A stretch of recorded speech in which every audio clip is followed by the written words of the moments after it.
30 Teilnehmer aus 10 Nationen sind am Freitagmittag zur 16. Auflage des Race Across the Alps in Nauders gestartet. Im Teilnehmerfeld unter anderem der Sieger des Race Across America 2015, Severin Zotter. Auch 2 Damen nehmen die 540 Kilometer und 14.000 Höhenmeter in Angriff. Der Sieger wird nach 22 Stunden wieder in Nauders erwartet.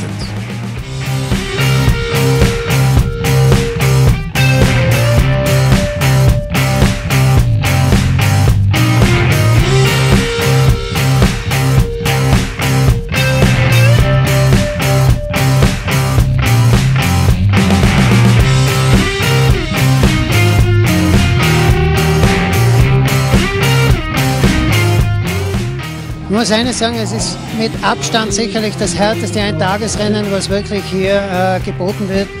Und die heutigen Temperaturen, also in Prat ein Hexenkessel. Und dann muss man wirklich schauen, dass man am Anfang des Stilfsee auch ganz ruhig angeht, um die anderen restlichen Berge gut zu bewältigen. Es sind ja noch 13, was dann folgen.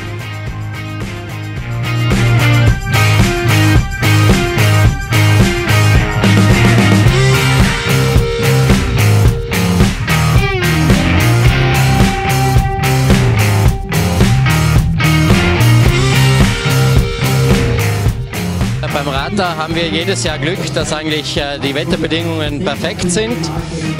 Wir haben jedes Jahr Sonnenschein.